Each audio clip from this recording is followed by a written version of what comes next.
Hello दोस्तों, आपका स्वागत है न्यूज़ सुपरहिट चैनल पर। आज है 6 मार्च 2024। आइए शुरू करते हैं आज का current affair with memory tricks. Question number 1 है, हाल ही में इलेक्शन कमीशन ने एस चोकलिंगम को किस राज्य का मुख्य निर्वाचन अधिकारी नियुक्त किया है? ए राजस्थान, बी हरियाणा, सी महाराष्ट्र, डी इनमें से कोई नहीं। आंसर सी होगा महाराष्ट्र। तो यहाँ पे आप याद इस तरीके से रख सकते हैं, अशोक के समय पे एक राज हुआ करता था जिसका नाम था कलिंग। तो हमने यहाँ पे चोकलिंगम जो लिखा है, चो हटा दिया, उम्मा हटा दिया, बीच का कलिंग हो गया। तो महाराष्ट्र की पूर्व दिशा में कलिंग राज्य था, जिसमें आज का पूर्वी महाराष्ट्र, छत्तीसगढ़, उड़ीसा आता है। आप यहाँ पे देख भी सकते हैं, या मैं दिखा रहा हूँ, ये एरिया जो देख रहे हैं ये उड़ीसा हो गया, जिसके बगल में ये छत्तीसगढ़ हो गया, और थोड़ा और ऊपर जाएंगे तो ये पूर्वी महाराष्ट्र हो गया। ये तीनों एरिया कलिंग के अंदर आते थे।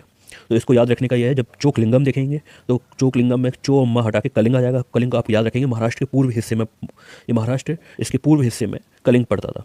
तो चोकलिंगम को महाराष्ट्र का मुख्य निर्वाचन अधिकारी नियुक्त किया गया है। इस तरीके से आप याद रखेंगे। क्वेश्चन नंबर 2 की ओर चलते हैं। हाल ही में ब्रजेश मेहरोत्रा को किस राज्य का नया मुख्य सचिव नियुक्त किया गया है? ए आसाम, बी उड़ीसा, सी बिहार, डी इनमें से कोई नहीं। आंसर सी है बिहार। इसको आप याद रखेंगे। ब्रजेश को हम लोग संधि विच्छेद कर लेंगे। यहाँ पे है ब्रज के ईश, ब्रज के ईश या ब्रज के ईश्वर कौन है? बिहारी जी है, कृष्ण जी है, बिहारी जी। और मेहरोत्रा को हम लोग कह देंगे मैं हटा के रोत्रा, रोत्रा से याद रखेंगे रोता। और ये आप पिक्चर देख रहे हैं, दुखियारा रोता हुआ ब्रज के ईश बिहारी जी के दरबार में पहुंच गया। तो ब्रज के ईश ब्रजेश, बिहारी जी बिहार, ठीक है, और रोता से मेहरोत्रा। तो आप याद रख सकते हैं, ये ब्रज के ईश हैं, ब्रज के ईश हैं बिहारी जी, और ये रोता हुआ व्यक्ति ब्रज के जो ईश है उनके दरबार में पहुंच गया, बिहारी जी के दरबार में पहुंच गया। तो कहाँ से आया था वो आया था बिहार से। तो आप ब्रज के ईश मेहरोत्रा से याद रखेंगे, ब्रजेश मेहरोत्रा से याद रखेंगे, ब्रज के ईश बिहारी जी के दरबार में रोता हुआ कौन पहुंच गया? बिहारी पहुंच गया। ऐसे आप याद रख सकते हैं। क्वेश्चन नंबर 3, हाल ही में दुनिया की पहली जेट सूट रेस का आयोजन कहाँ किया गया? ए दुबई, बी पेरिस, सी लंदन, या डी इनमें से कोई नहीं। आंसर आपका होगा दुबई, ए। यहाँ पे आप देख सकते हैं कि पिक्चर में ये इंडिया है और ये यूएई है। यूएई की एक सिटी है जिसका नाम है दुबई। यहाँ पे पहले जेट सूट रेस की आयोजन हुआ था। जेट सूट रेस क्या होता है कि समुद्र या नदी है, उसके ऊपर एक इस तरीके का जेट सूट पहन के रेस होती है, ठीक। और ये हवा में उड़ते हैं और इसके ऊपर रेस की जाती है। और इसमें ईसा कैल्फोन जो यूके इंग्लैंड के निवासी हैं, उन्होंने इस रेस को जीता है और ये दुबई में आयोजन हुआ था इसका, ठीक है। आप क्वेश्चन नंबर 3 से आगे चलते हैं क्वेश्चन नंबर 4 की ओर।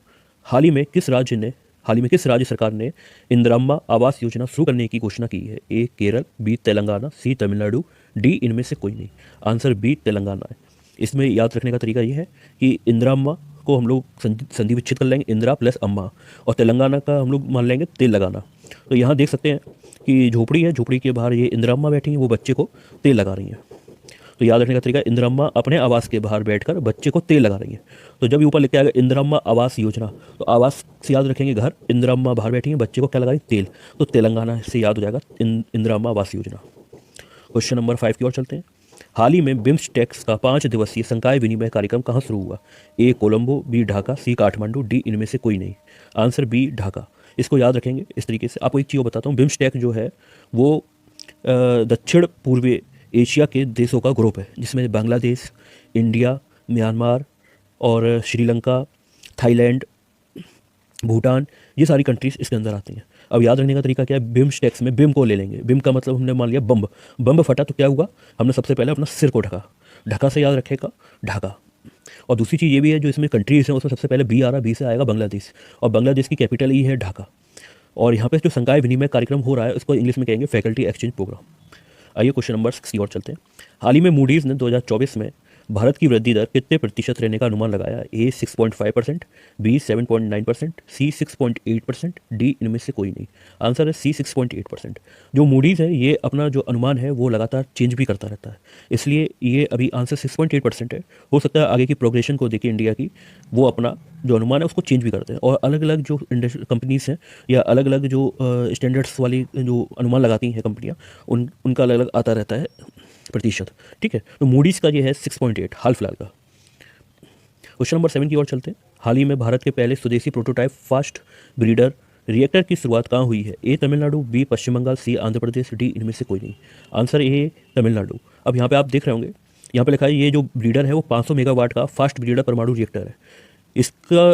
इसकी जो शुरुआत थी वो बहुत पहले हो गई थी और इसका जो समापन था 2010 तक हो जाना चाहिए था, लेकिन किसी कारणवश लेट होने के कारण ये 2024 से इसका क्रियान्वयन शुरू होगा। यहाँ पे आप देख सकते हैं परमाणु रिएक्टर की बड़ी मात्रा में बिजली बनाता है और मील या फैक्ट्रियों को ज़्यादा से ज़्यादा बिजली की जरूरत पड़ती है। तो यहाँ पे आप देख रहे हैं ये नीचे रिएक्टर है, ऊपर आप देख सकते हैं ये मील्स हैं, इनको ज़्यादा ज़्यादा जरूरत पड़ेगी। भाई रिएक्टर वही लगाया जाएगा जहाँ बिजली ज़्यादा बने, जहाँ बिजली की खपत ज़्यादा हो। तो रिएक्टर ज़्यादा बिजली बनाता है तो खपत भी ज़्यादा होगी। तो कहाँ खपत है? मीलों में खपत है। तो मील से याद रखेंगे तमिलनाडु। क्वेश्चन 8 की ओर आते हैं। हाल ही में बीएसएफ की पहली महिला स्नाइपर कौन बनी है? ए प्रेरणा गर्ग, बी प्रतीक्षा सिंह, सी सुमन कुमारी, डी इनमें से कोई नहीं। आंसर सी सुमन कुमारी। इसको याद रखेंगे, सुमन सुधन मन, अच्छे मन वाला।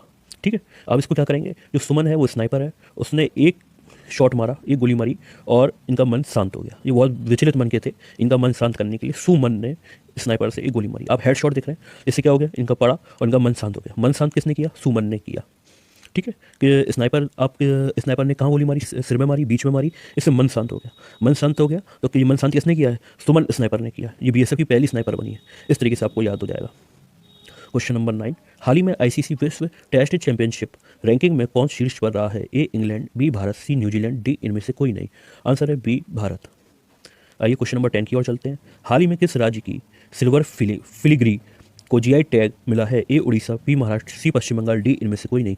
Answer A Orissa. इसमें क्या होता है, चांदी के तारों से नक्काशियाँ बनाई जाती हैं या जो आभूषण हैं वो बनाए जाते हैं, कई सारी चीज़ें बनाई जाती हैं। ठीक, तो उड़ीसा इसका आंसर है। सिल्वर फिलिग्री का जीआई टैग मिला है उड़ीसा को। इसको याद कैसे रखेंगे कि सिल्वर के तार से हम लोगों ने क्या बनाई है? ओढ़नी बनाई है। ये आप देख सकते हैं, सिल्वर के तार से ओढ़नी बनाई है। तो ओढ़नी बनाई है किससे? सिल्वर के तार से। तो ओढ़नी से याद रखेंगे उड़ीसा। जब भी आएगा सिल्वर फिलिग्री, सिल्वर फिलिग्री क्या है? चांदी के तार से किया गया आर्ट वर्क। ठीक है, आर्ट वर्क क्या किया है हमने? यहाँ पे हमने ओढ़नी बनाई है। ओढ़नी से याद रखेंगे उड़ीसा। क्वेश्चन नंबर 11 की ओर चलते हैं। हाल ही में फ्लिपकार्ट ने किस बैंक के साथ मिलकर डिजिटल भुगतान सेवा फ्लिपकार्ट यूपीआई लॉन्च की है? A BOB Bank of Baroda, B Yes Bank, C Axis Bank, D इनमें से कोई नहीं। आंसर है एक्सिस बैंक। ये क्वेश्चन है, इनको आप डायरेक्ट याद कर सकते हैं, बस आप एक दो बार पढ़ेंगे आपको नॉर्मली याद हो जाएगा। क्योंकि आप जब ट्रांजेक्शन करते हैं शॉपिंग करने के बाद, तो उसमें ऑप्शन आते हैं प्राइवेट बैंक से ज़्यादा अच्छे ऑप्शन आते हैं। ICICI bank, HDFC, axis bank, ये आते हैं। इसमें एक्सिस बैंक के साथ साझेदारी करी है फ्लिपकार्ट ने। क्वेश्चन नंबर 12 की ओर चलते हैं। हाल ही में स्पीड पेट्रोल के लिए बीपीसीएल ने किसी ब्रांड एम्बेसडर बनाया है? ए विराट कोहली, बी अक्षय कुमार, सी नीरज चोपड़ा, डी इनमें से कोई नहीं। आंसर है नीरज चोपड़ा। नीरज चोपड़ा जो है वो जेवलिन थ्रो एथलीट है। ठीक है, और जो जेवलिन थ्रो किया जाता है वो दौड़कर आते हैं ना स्पीड में, फिर जेवलिन थ्रो किया जाता है। तो इसी स्पीड को अपने जो प्रोडक्ट है स्पीड पेट्रोल, उससे कंपेयर करने के लिए इन्होंने इसको ब्रांड एम्बेसडर इनको बनाया है, नीरज चोपड़ा जी को। ठीक है, जेवलिन भी स्पीड के साथ दौड़कर फेंका जाता है। इसी स्पीड के साथ बीपीसीएल ने अपने स्पीड पेट्रोल की तुलना करते हुए नीरज चोपड़ा को अपना ब्रांड एम्बेसडर बनाया है। आप देख सकते हैं, यहाँ मैंने ये लिखा हुआ है नीचे। ठीक है, और ये नीरज चोपड़ा जी हैं, ये आप देख सकते हैं इनको। क्वेश्चन नंबर 13 की ओर चलते हैं। हाल ही में किसे महाराष्ट्र भूषण पुरस्कार 2024 मिला है? ए नीमा सरीखानी, बी डॉक्टर प्रदीप महाजन, सी प्यारेलाल शर्मा, डी इनमें से कोई नहीं। ये है इंडिया में महाराष्ट्र। आप देख सकते हैं ये पुरस्कार मिला है बी डॉक्टर प्रदीप महाजन को। इसको याद रखने का क्या तरीका है कि महाराष्ट्र के आभूषण कौन है? शिवाजी महाराज हैं। ठीक है, और वो क्या कर रहे हैं? वो प्रज्वलित दीप से देवी की आराधना कर रहे हैं। तो प्रज्वलित दीप से कर रहे हैं तो दीप से याद रखेंगे प्रदीप। तो महाराष्ट्र के आभूषण कौन है? आप देखो, महाराष्ट्र के आभूषण है शिवाजी, और वो प्रज्वलित दीप से देवी की आराधना कर रहे हैं। तो प्रज्वलित दीप से याद रखेंगे प्रदीप। आइए क्वेश्चन नंबर 14 की ओर चलते हैं। हाल ही में भारत और कौन सा देश डिजिटल पेमेंट कॉरिडोर का उद्घाटन करेंगे? ए म्यांमार, बी नेपाल, सी मालदीव, डी इनमें से कोई नहीं। आंसर है बी नेपाल। आप देख सकते हैं ये इंडिया का पड़ोसी देश नेपाल है, उत्तर प्रदेश से इसकी सीमा लगती है। आपको ये वीडियो पसंद आया हो तो आप लाइक, शेयर एंड सब्सक्राइब जरूर करें, क्योंकि लाइक करने से हम लोग को मोटिवेशन मिलता है। तो आपके सामने दो बटन दिख रहे होंगे लाइक और सब्सक्राइब के, वीडियो को उसके बाद लाइक, शेयर, सब्सक्राइब जरूर करें। थैंक यू दोस्तों।